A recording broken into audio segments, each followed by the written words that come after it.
Yo, welcome to Hard Pass. I am your host, Jacques Slade. Today on the show, we've got the debut of the Nike Ja 1, the week's hottest releases, and of course, a Hard Pass. And thankfully, this show is actually co-writer free. I'm back in the building. Y'all thought I was gone. Correct. Nice hoodie you got on there, Jacques. Thank you. All right, let's start with some hot takes. But before we do that, I just want to address something that took place during one of our last episodes of 2022. While discussing the end of the Nike-Kyrie Irving partnership, we mentioned Sia Collective, which was founded by Devlin Carter. While our intentions in bringing up Sia was meant to be positive, the way we phrased it made him think otherwise. He personally reached out to me, and just to be clear, Sia Collective's approach to sneakers and design is different from those we mentioned. At Hard Pass, we're definitely here to build up, not take down. It doesn't mean we won't be critical when it's warranted, but we want to keep the energy positive around here. All right? With that being said, here are some hot takes. Congratulations to Donovan Mitchell's stunning 71-point performance. This means yesterday's price for the shoes that he wore, the Spider-Gwen colorway of the Adidas Don issue number 4,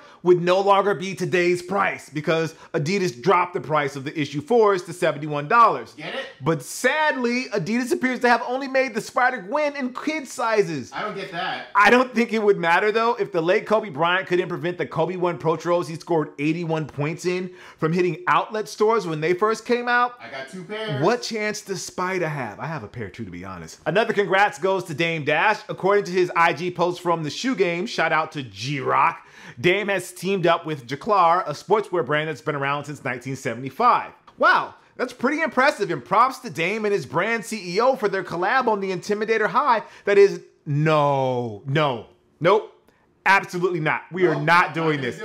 Everybody sees what's going on, right? Yep. I don't have to spell this out, right? Nope. Okay, good. I don't have to spell that out. People were lining up for the Air Jordan 2 Chicagos over the holiday break based on the multiple posts that were being made on social media about lines and raffles of the shoes. Meanwhile, co-writer walked into the Beverly Center on January 3rd and saw them sitting at Foot Locker. Make of that what you will. Why are you blowing up my spot? Nike released the list of the top 10 most in-demand shoes on the sneakers app, and to the surprise of nobody, it's retros, remixes, rehashes, and retreads of sneakers from the 80s and 90s. Not a single pair from this millennium even. On the plus side, I've been texting co-writer all week that his precious Nike Air Penny 1 Home didn't even crack the list. He says he doesn't care, I don't. But I know he does. I don't. And it eats him alive that no one cared like he did. Just brings me joy. PGA player Scott Stallings' invitation to the Masters tournament was mistakenly mailed out to another person named Scott Stallings. So I just checked the list of players who were invited this year, and it looks like the only person who I even have the slightest chance of being mistaken for is Tiger Woods. And it's weird.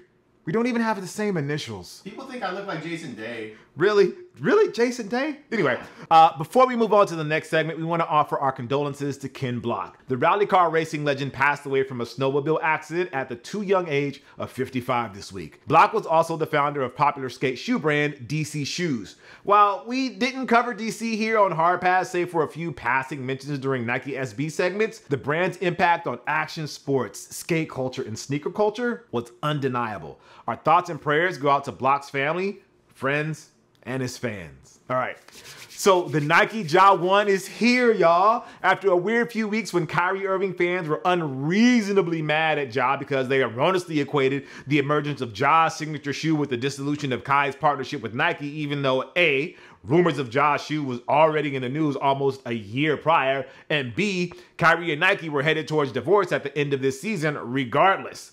On Christmas Day, Nike and Ja finally debuted the Nike Ja 1. Meanwhile, Kyrie has been great for the Brooklyn Nets, winning 16 of their last 18 games as of this recording. It's as if the two things were unrelated and people got themselves worked up for no reason. That is so weird of people on the internet to do something like that. So weird. The lesson, as always, is to never, ever work yourself into a shoe, brother. Never, ever? Anyways, the Nike Ja 1 is here. Well, it's not here technically. You can't buy it yet. I can't buy it yet. That's what you think. I can buy it. Basically, the only people who have it right now are Ja, probably some of his teammates, his family and friends, PJ Tucker with an exclusive colorway that nobody else has, and a young fan who got a signed pair from Ja after a game. More on that kid later. But yeah, That's a pretty exclusive group. Thankfully, we'll be able to grab a pair soon enough, as the first colorway, the Day 1, will be available in April for $110. The same price as a pair of New Balance 550s or a pair of Panda Dunks. Why make that comparison? No reason. I just wonder about the hypothetical nephew who's a Ja fan but also a burgeoning hypebeast who received a $130 gift card from their uncle. Why is it a $130 card? Because maybe that uncle is considerate of things like sales tax and doesn't want to burden his nephew with it, but in reality didn't feel like giving him $150. Why am I telling you this highly specific example? No reason, but maybe that nephew is now faced with a choice. Should he maybe hold on to that gift card until April and wait for a pair of the Day 1 colorway? Or maybe even wait a little longer and try to get the vastly superior chimney colorway that Morant wore on Christmas Day? Or should the nephew go for the immediate gratification and validation of the 550s or Pandas? It's a hard choice, hypothetical nephew that neither I nor co-writer know. I know what a teenage Jacques Slade would do, but then again, I didn't have social media telling me I need Dunks and 550s in my life because they go with everything. I tell you these things in private, Doc. Man, that was a tangent. Where are we going with this, co-writer? Okay, sorry, here it is. So the Nike Ja 1 is Gen Z, or at least that's what Nike is trying to make you believe, since Ja is their first signature shoe athlete from the generation that has grown up in a world where their first Nintendo was a GameCube or a Game Boy Advance. My first Nintendo was an OG NES combo pack that came with Mario and Duck Hunt. Shout out Duck Hunt. But this isn't about time passing me by. This is about Ja and his generation. And his generation, well, they want things that were cool from my generation. Jordan 1s, Dunks, 550s, Air Max 1s. Even sneakers that are technically new, like Tom Sachs General Purpose Cole shoe or every Sacai collab, take their cues mostly from the past and sprinkle in some future dust. The success of the reimagined Chicago 1s proves that we can't escape our past. We are so deeply in love with old things, we're even now lining up for the Air Jordan 2s. After New Balance struck gold with the 550s, Asics is going to try and capture some of that magic with a pair from their archives. The Ja 1 might be from a Gen Zer, but Gen Zers are checked out on their own kind. Look, I'm not saying the Nike Ja 1 is destined to sit on store shelves unless they are super rare colorways, but what I am saying is that Nike is going to have to do a lot more between now and April to make people believe. The 110 price point is a start. Giving them a low-cut casual look that screams non-dunk Nike SB is also another key move. It's the 2023 equivalent of Nike KD4s priced for $88. And yes, I checked. And the math definitely maths in this case. Wait, I checked it. But everybody needs to do more. Morant can sign and give away his sneakers all he wants. But if he wants the Ja 1s to be the new KD4s, he's going to need a few things. An All-Star MVP in February would be a nice start and a great way to showcase the shoe. A resolution to allegations that he punched a 17-year-old during a pickup game this past summer will help too. The more we see Ja in the big games and in the playoffs just lighting it up, the more kids will see and want the Ja 1s the same way they wanted Kyrie 1s and Curry 1s when Kai and Steph were debuting their lines. The timing of Ja's emergence and Kyrie's exit was coincidental, but the positioning wasn't. Ja, and whenever Nike releases Devin Booker's signature shoe, are the future, and I can't wait. I also can't wait for the inevitable Nike Ja 1 and Vancouver Grizzlies colors and the Gen Zers who will match them with the throwback teal shorts or the Mike Bibby jersey. Damn, where's the love for Sharif Abdur-Rahim or Bryant Big Country Reeves, y'all? The world needs more Michael Dickerson throwbacks there, damn it. I need a Steve Francis. Ooh, that's a good one. Steve Francis? Yes. All right, let's move on to the Heat Check, where we bring you everything that's dropping this week. Thanks to Sneaker News, Nice Kicks, Sneakers app, and Adidas.com for this info. So if there's mistakes with the dates, we're going to say blame our sources. It ain't our fault. Air Jordan 37 Low on January 9th for $175. The Adder Era Converse Chuck 70 on January 9th for $115. The women's Adidas Ultra Boost 1.0 Cloud White on the 11th for $200. The New Balance 990 V2 made in the USA on the 12th for $200. The Air Jordan 1 True Blue on the 14th for $180. The women's Air Jordan 5 Dunk on Mars on the 14th for $200. The Slam Jam Nike Air Force 1 Low Triple Black on the 14th for $170. And the Nike Dunk Low Sesame Seed Bun on the 15th. And then for our pick of the week, actually, you know what? This week's releases are, let's be honest, they're a little lacking, shall we say. So in lieu of forcing ourselves to pick something we're only moderately hyped for, here's something that piqued our interest over the break. Let's call it, yo, check this out. It's a working title. It's a great title. Co-writer couldn't come up with anything better than that. How dare you? Anyways, you may have seen these in a reel I made on Instagram at Cousteau, plug. This is the Dizygotic Project Alpha Peach Boy. It's a collaboration with Japanese graffiti artist Mizuro, but the story here are the shoes themselves. They are mismatched. All Dizygotic releases are mismatched, which makes sense as the brand derives their name from fraternal twins. So while they share some characteristics, each shoe is quite different. The Peach Boys dropped back in late 2020 and are available now for $267 on their website. If there's a brand or a shoe, whether it's an indie, luxury, Nike, Adidas, bootleg 550, endorsed by a D-list celeb, whatever, that you feel could use a little more love, let us know in the comments. We want to cover more of that stuff here. You know, we just might mention it here on the episode. It's time for this week's Hard Pass. We take a look at something in the culture that just needs to go. Like people who are quick to judge the kid who received the signed pair of Ja 1s. What's wrong with y'all? A few days ago, Soho Footwear posted that the kid and his family went to their store to have the shoes sealed in order to preserve them. Now, I have my doubts about whether sealing them with shrink wrap is the best way to keep the shoes and the signature safe, but I think they'll also put it in a display case like it was a family heirloom. That's not what the internet had a problem with, unfortunately. No, they escalated things and went straight to accusations of accusing the kid and his family of profiting from the moment. Accusations. I guess it's unavoidable to think that in this area of unchecked capitalism, but also it's none of our business what they do with the shoe. If I was that kid at that age, I wouldn't sell it for $1 million.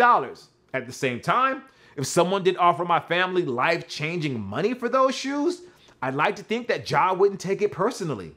In the end, Ja's opinion is really the one that matters. Yours doesn't matter, and mine doesn't. Just mind your business, internet. Does my opinion matter? No, yours definitely doesn't matter. Oh. Anyway, this week's actual Hard Pass goes to reports that Nike will continue the Reimagined series beyond the upcoming Air Jordan 3 White Cement. To the surprise of no one, the Reimagined Chicago ones, aka the Lost and Found ones, were a huge sales success for Nike over the holiday season. Anecdotally, Co-Writer and I saw more people wearing them over the Christmas break than the Cherry 11s. Granted, some of them could be previous retros of the Chicagos, but I'm guessing that's in the minority because many of them looked fresh out of the box. And yes, fresh is in quotes because they're not meant to look fresh in quotes. With the reimagined ones selling out in seconds everywhere and resale hovering around the $400 to $500 range immediately after, Nike struck pay dirt.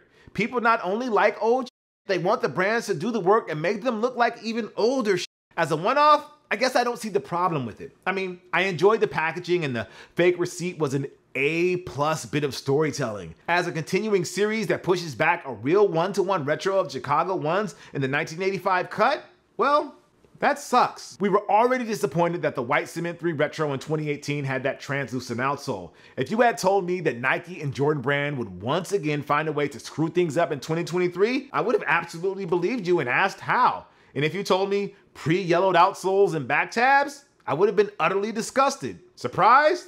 No. Shaking my head that they got another one over on us yet again? Totally. There was a time where I could maybe shrug it off and say, damn, Nike got us again. They really are good at making us buy the same shit over and over without actually giving us what we really want. But with each passing retro, it gets harder to admire the hustle. After the White Cement 3 Reimagined, the word is out that the Black Toe 1s are going to also get the Reimagined treatment. And if that wasn't enough, the Royal 1s, which last released in 2017, will be reimagined in 2024. What does a reimagined pair of Royal 1s even look like? Will they come with a pack of glitter for you to sprinkle on them so they look like your dead stock pair from 2017? Or will they do what we feel is the right thing, and that's a proper, clean, Royal Air Jordan 1 Retro with the 1985 cut and packaging that looks like it's been through a game of Fallout? Yeah, it's gonna be the former.